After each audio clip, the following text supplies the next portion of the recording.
रहे हैं सिंगर देवनंदन दिलदार को।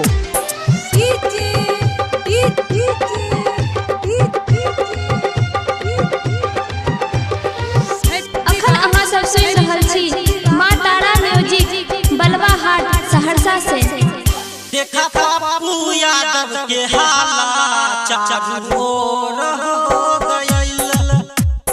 अच्छा अच्छा देखा पप्पू यादव के हाला चारू ओर हो गइल।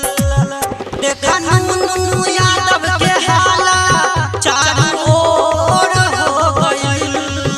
उ गरीबन के बनल मसीहा सगरो सोर हो गइल।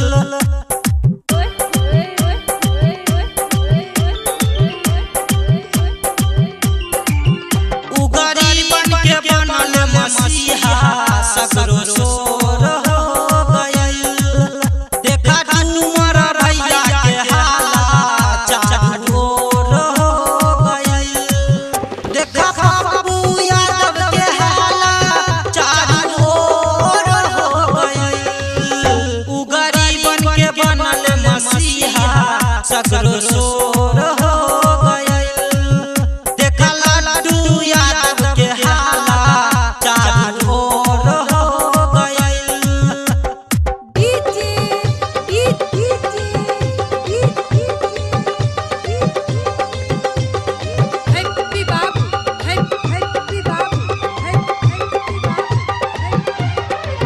सुना भैया सुना हो, सुना चाचा सुना हो।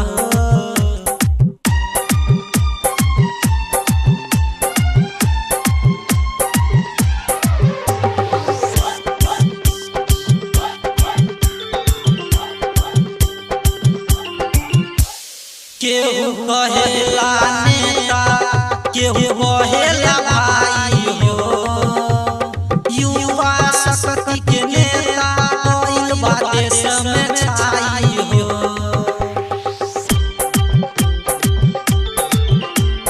केहू कहेला नेता केहू कहेला भाई हो।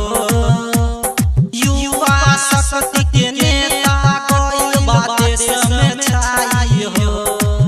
देखा पप्पू यादव के हाला चारू ओर हो गइल। उ गरीबन के बनल मसीहा सगरो सोर हो गइल। देखा ज्योतिष भैया के हाला चारू ओर हो गइल।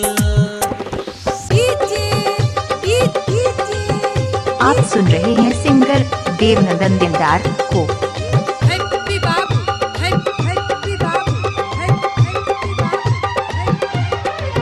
सुना भैया सुना हो, सुना चाचा सुना हो।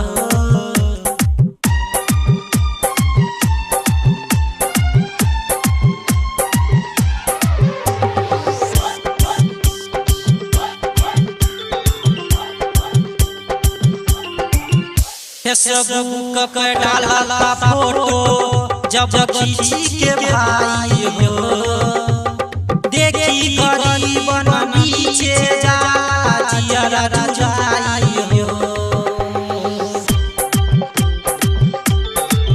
फेसबुक पे डाला फोटो जब खींची के भाई हो। देखी गरीबन नीचे जा जियरा जुझाई हो। इनके नाम के ये चर्चा चारू ओर हो गइल। उ गरीबन के बनल मसीहा सगरो सोर हो गइल। देखा ज्योतिष भैया के हाला चारू ओर हो गइल।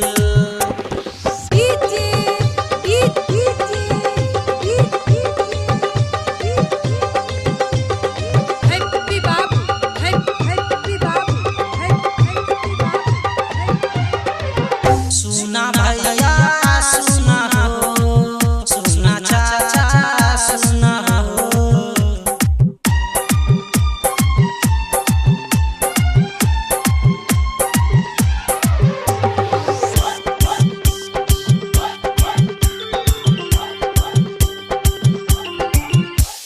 केहू मानेला हकीकत, केहू माने मजाक हो। राइटर देवनंदन कहेला ई त बतिया सच हो।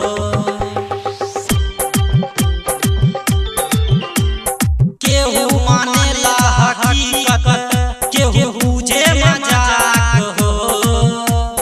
सिंगर देवनंदन कहेला ई त बतिया सच हो।